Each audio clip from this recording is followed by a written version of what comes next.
Put this up there. Go ahead. How much better? I don't need this, right? Just leave. All right. You got me? Text. Check. Good. David A. Torres, Torrees, criminal defense attorney. Logan August, August. Do you think the sentence was fair? I do. And I think what you have to do is, when you look at the sentencing memo and understand the reason why we did what we did, and the whole intent is just to show the court his type of character, to show that he's extremely remorseful for what happened, and that he could, in fact, he does have a lot in himself to give back to our community. By the way, who am I looking at? Which 17? Middle. Okay, all right.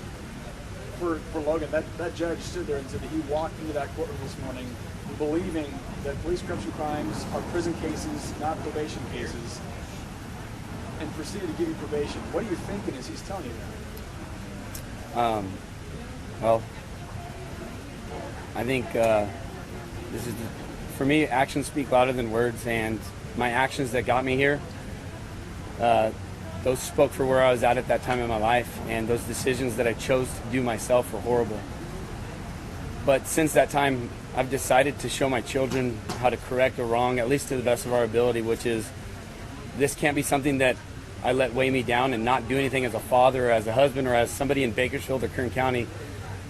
I want my kids and I want my other family members to see that there is more to life than messing up and then letting that bring you down for the rest of your entire life. For me, I want my story to be something that other cops can go, I'm not going to do that because of Logan, and I can ask him questions if I have to. Or look at this guy, he could be in prison right now, but he's actually giving back and he's helping. And that's truly where my heart's been at prior to coming out in the media. My heart was to give back to the community of Bakersfield and let my kids see it. I grew up in Bakersfield. I've always been from there. And that's where my heart's at. I'm not lying when I say that. If anybody knows me or been around me in the past 2.5 years, like, that's truly where my heart's at. I'm not making this up so I get out of trouble or anything. Even if I went to jail today, I told the judge, if he sent me to jail, then God's got a plan and I'm going to use it for his glory. And that means me actually living those words. So I don't know, that's just where I see myself, and I think the judge was able to see that, I guess. I hope that's what he saw. It seemed like there was a huge tone shift from the judge about halfway through. Do you anticipate a prison term when you started out with the oath and the badge and the former law enforcement and everything else, and there was a huge shift right there in the middle? Yeah, I could tell with what he was saying that he came out and he had it on his heart that I was gonna be an example today, and rightfully so. I think anything that has to deal with what we're dealing with, it's serious, and it is what it is. I agree everything with the judge that the judge had to say. I agree. If I were to go to jail, I would agree with that. But at the same time, he saw something different, and it was crazy when he said that. I was as surprised as you were. I truly was. Thinking back to the crime here, we don't know all of the details, but you were making a salary that would have been enviable for a lot of people in Kern County, and the crime had a relatively small payout. This looks like kind of a backwards risk-reward formula for those of us that are just looking at it. Yeah. Can you go into what the decision was as you're doing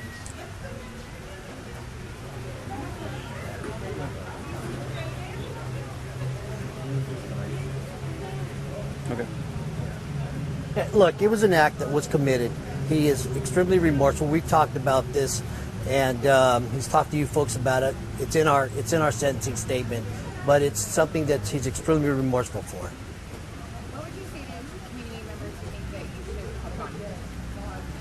have gone? Well, it's been very interesting because in 2017 we get to hear everybody's thoughts and everybody's concerns and everybody's beliefs, and 100% I believe that they are entitled to that, and I would agree with it to a sense. You know what I mean? I think we're all, allowed to state our feelings and everything like that. In this case, the judge ruled in my favor, and the judge saw something, and I'm just appreciative of that because I get a second chance with my children.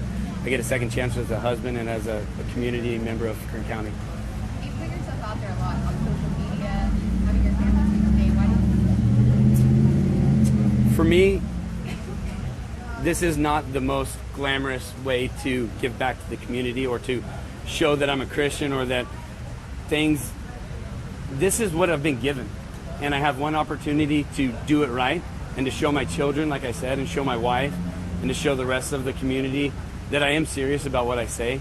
And like I said, it's not the most glamorous. I could have chosen a million other ways to give back to the community or show people that I'm serious about giving back or this or that, but this is what I've been given.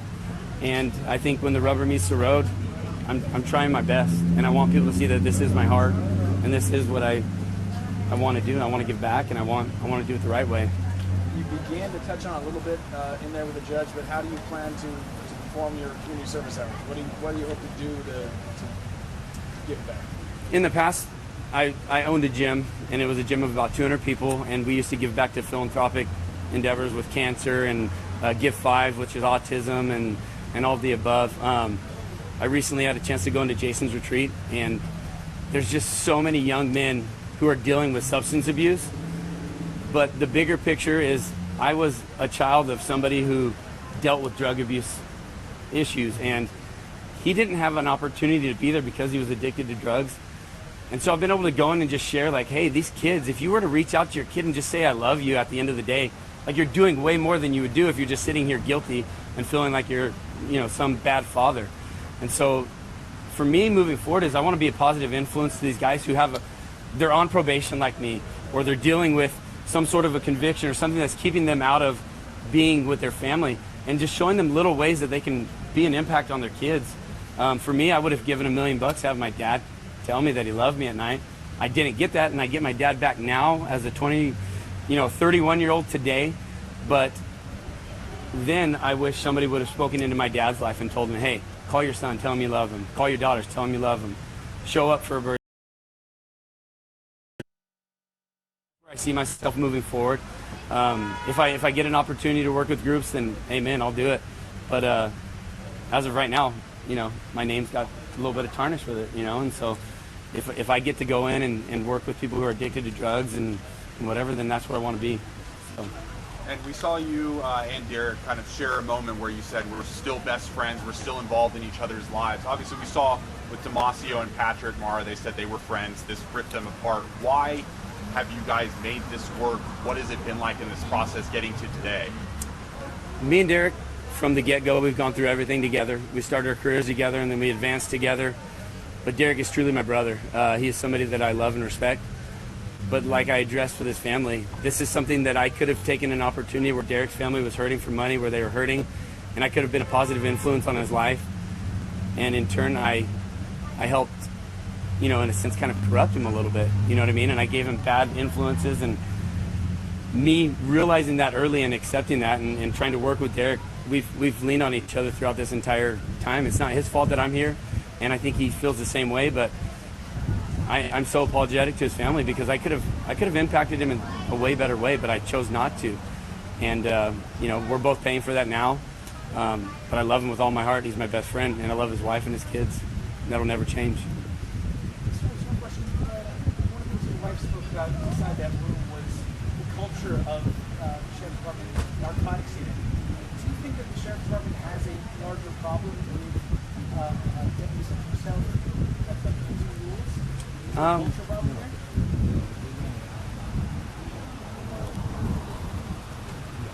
No. Yeah. And for me, that only speaks to me. And I think what my wife got to see was as you heard her mention, I'm driven when it comes to anything I do. And when I dove into the narcotics unit, I dove in head first 100%, and that changed me. And when she talks about those dark times, she's talking specifically about me. But as far as the sheriff's department, all the men and women there, I love them with all my heart, and they work hard. And I am that 1%. Everybody else I worked with, they work their butts off, and they truly love what they do. And the sheriff's department promotes that for them. And I was never encouraged to be this way by anybody that I worked with. At the end, the judge asked the wives to stand up and expressed he was proud of them for not, I think it's his word, was packing up the U-Haul, getting out of there. What did you think about that? That's not something you usually see at the end of a sentencing. Yeah, and I agree 100% with the judge on that. My wife should have left a long time ago. And in the same breath, the reason that my marriage is still here and that my kids are still here by my side is because of my wife and her prayers and her sticking with me through this time. Little did she know that the prayers that she prayed for me 3 years ago, and I kind of, it's funny, I blame this on her. I'm like, you prayed so hard that this had to come true.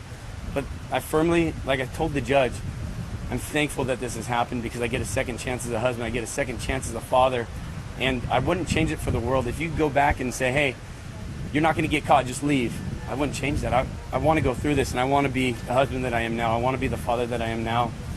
And it's because of my wife and her prayers and her not leaving and packing up the U-Haul and just telling my kids that I'm some jerk that ruined their life. Can you name the names and ages of the two boys that were standing next to you a few moments ago? Dane, he's 11, and Kelly, he's 8. Is that D-A-N-E? D-A-Y-N-E. And you kind of mentioned it, it is the 1%, but obviously now this has been 4 through BPD and KCSO that have been through the court system for drugs. Is there any more to your knowledge? Is this something that's going to be happening again? No, absolutely not. Not in regards to anything I had anything to do with. This was it. All right, guys, that's it. Thank you. What is it? K-E-L-L-Y? K-E-L-I.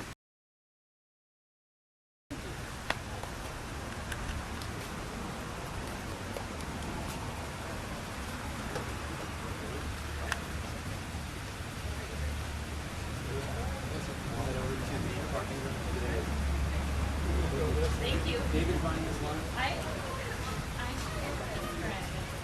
And then my husband, Brian Burles, you guys are brothers.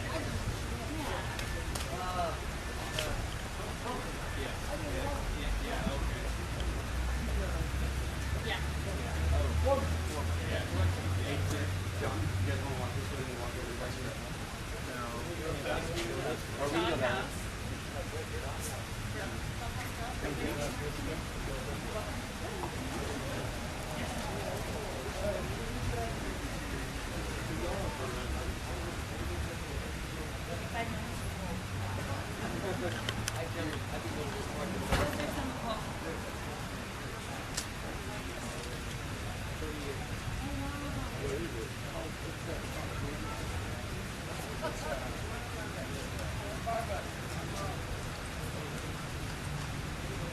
Thank you again.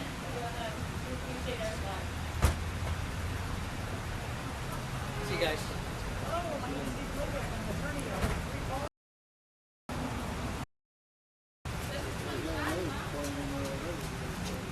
It's gotta be across the street.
is a little closer. Or is this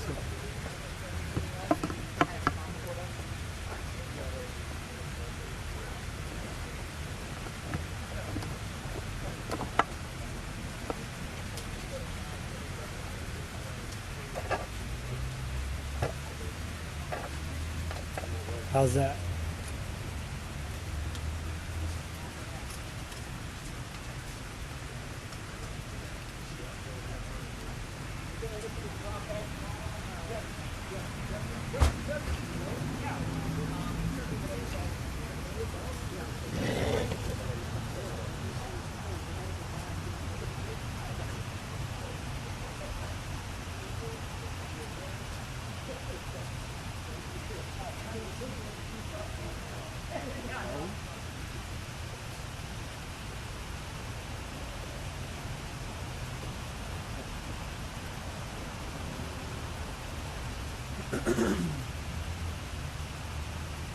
Did they roll on there? Yes.